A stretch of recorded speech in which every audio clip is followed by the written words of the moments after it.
அஸ்ஸலாமு அலைக்கும். Hi friends. இன்றைக்கி நம்ம வீட்டில் ஒரு சந்தோஷமான தருணம். அதை உங்கள் கூட நான் ஷேர் பண்ணிக்க போகிறேன். இன்றைக்கி அம்மா வீட்டில் நிலவாசல் வைக்க போகிறாங்க. அதுக்குள்ள வேலைகளை தான் நானும் அம்மா பண்ணிக்கிட்டு இருந்தோம். அப்பா நிலவாசலில் வைக்கக்கூடிய பொருட்கள் எல்லாம் வாங்கிட்டு வந்திருந்தாங்க. அதில் சந்தனம் வாங்கிட்டு வந்திருந்தாங்க. அதில் ஒரு 9 சந்தனத்தை தண்ணி ஊற்றி நான் ஊற வச்சுட்டு இருந்தேன். பிள்ளைங்களெல்லாம் ஸ்கூலுக்கு அனுப்பிட்டு ஒரு 9 மணிக்கெலாம் நான் அம்மா வீட்டுக்கு வந்துட்டேன். நம்ம நேரம் லேட் பண்ணிடக்கூடாது அப்படின்னு சொல்லிட்டு. ஆனால் அவங்க வந்தது என்னவோ 10 மணிக்கு தான். அப்புறம் இதான் வீட்டில் முன்னாடி விடக்கூடிய ஃபஸ்ட்டு டோர். அதாவது நிலவாசல் இந்த மாதிரி வீட்டில் வச்சது இல்லை. நம்ம வீட்டில் முன்னாடி நார்மல் கதவு தான் வச்சுருந்தாங்க. அதுக்கப்புறம் 10 மணி ஆகிட்டு என் குட்டிமா கரெக்டாக 10 மணிக்கு தான் எந்திரிப்பாங்க. அக்கா வருமோ லேட் ஆயிருமோன்னு பயந்துக்கிட்டு இருந்தேன். ஆனால் அவங்க நிலவாசல் கொண்டு வரும்போது அக்காவுக்கு ஃபோன் அடித்தேன். அவங்களும் கிளம்பி வந்துட்டாங்க. குட்டிமா கரெக்டான நேரத்தில் என்ட்ரி கொடுத்துட்டாங்க. அல்ஹம்துலில்லாஹ் அந்த வாசல் பார்க்கும்போது சூப்பராக இருந்துச்சு. மேலே வெல்கம் போட்டிருந்தாங்க. இந்த நிலவாசல் மாடல் எனக்கு ரொம்பவே பிடிச்சிருந்துச்சு. அதுக்கப்புறம் குட்டிமா காலையில் சாப்பிடல. எந்திரிச்ச உடனே அப்படியே அம்மம்மா வீட்டுக்கு வந்ததுனால அக்கா இப்போ தான் சாப்பாடு ஊட்டி விட்டுக்கிட்டு இருந்தாங்க.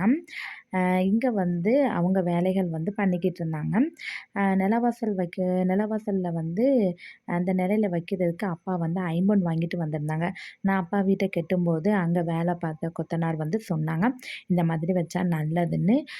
அப்பா வீட்டில் எல்லாமே செஞ்சதுனால இந்த வீட்லேயும் அதே மாதிரி ப்ராசஸ் பண்ணணும்னு அப்பா எல்லா தேவையான ஜாமான்கள் எல்லாம் வாங்கிட்டு வந்திருந்தாங்க. அல்ஹம்துலில்லான்னு நிலவாசல் அந்த இடத்துல வச்சாச்சு. அதுக்கப்புறம் அதுக்கு தேவையான ப்ராசஸ் எல்லாமே ஒன் பை ஒன்னாக நாங்கள் எல்லாமே செஞ்சாச்சு. செஞ்சு முடிச்சுட்டு வீட்டில் வந்தவங்க எல்லாத்துக்குமே அம்மா டீ போட்டுக்கிட்டு இருந்துச்சு. வடை மட்டும் கடையில் வாங்கிட்டு வந்திருந்தோம். இது ரொம்ப சந்தோஷமான ஒரு தருணம் தான் சொல்ல முடியும். ஏன்னா ரொம்ப நாள் கழிச்சு 26 வருஷம் கழிச்சு தான் மேற்கொடி ரூம் எடுக்கணும்னு எல்லாம் நாடியிருக்கான். ஏன்னா தம்பி கைப்பிள்ளையாக இருக்கும்போது தான் அம்மா அந்த புது வீடாக கட்டி குடியேறினாங்க. ஆனால் 3 பத்தி தான் இருந்துச்சு. திருந நடுவீடு அடுப்படி இந்த மாதிரி தான் இருந்துச்சு. ஆனால் ரூம் இல்லை.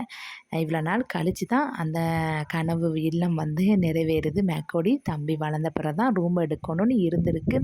அல்ஹம்துலில்லாஹ் அல்லாஹ் எப்பப்போ யார் யாருக்கு என்ன நாடுதானோ அதுதான் கண்டிப்பாக நடக்கும். அது வரைக்கும் நம்ம பொறுமையாக தான் இருக்கணும். வீடியோவை ஃபுல்லாக பார்த்துக்கிட்டு இருக்கேன். அத்தனை பேரும் எல்லாம் ஆசைகளும் இருக்கத்தான் செய்யும். கண்டிப்பாக உங்களுடைய ஆசைகள் அனைத்தும் நிறைவேறணும்னு நானும் அல்லாட்ட துவா செஞ்சுக்கிறேன். நீங்களும் எங்கள் குடும்பத்துக்காக துவா செஞ்சுக்கோங்க. இந்த வீடியோ பிடிச்சிருச்சுன்னா மறக்காமல் லைக் பண்ணுங்கள், கமெண்ட்ஸ் பண்ணுங்கள். ஓகே, பாய்.